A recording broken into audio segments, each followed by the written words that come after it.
பட்டை லவங்கம் தாளிச்சிக்கலாம். பெரிய வெங்காயம், இடித்து வச்ச இஞ்சி பூண்டு சோம்பு அதையும் சேர்த்து நல்லா வதக்கிக்கலாம். தக்காளி நல்லா வதக்கியாச்சு. இப்போ மஞ்சள் தூள் சேர்த்துக்கலாம்.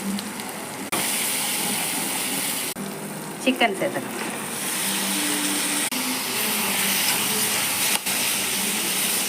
உப்பு, கரம் மசாலா, தனி மிளகாத்தூள், கொஞ்சம் மிளகாத்தூள், வீட்டு மிளகாத்தூள் தான். இதுக்கு தண்ணியெல்லாம் ஊற்ற வேண்டாம். இதை மூடி போட்டு நல்லா வேக வைக்கலாம். நல்லா வெந்துருச்சு. இப்போ மிளகுத்தூள் சேர்த்துக்கலாம். இப்போ கொத்தமல்லி தழை சேர்த்துக்கலாம். சிக்கன் ரெடி ஆயிடுச்சு. நீங்களும் இதே போல் செஞ்சு பார்த்துட்டு கமெண்ட்டில் சொல்லுங்கள்.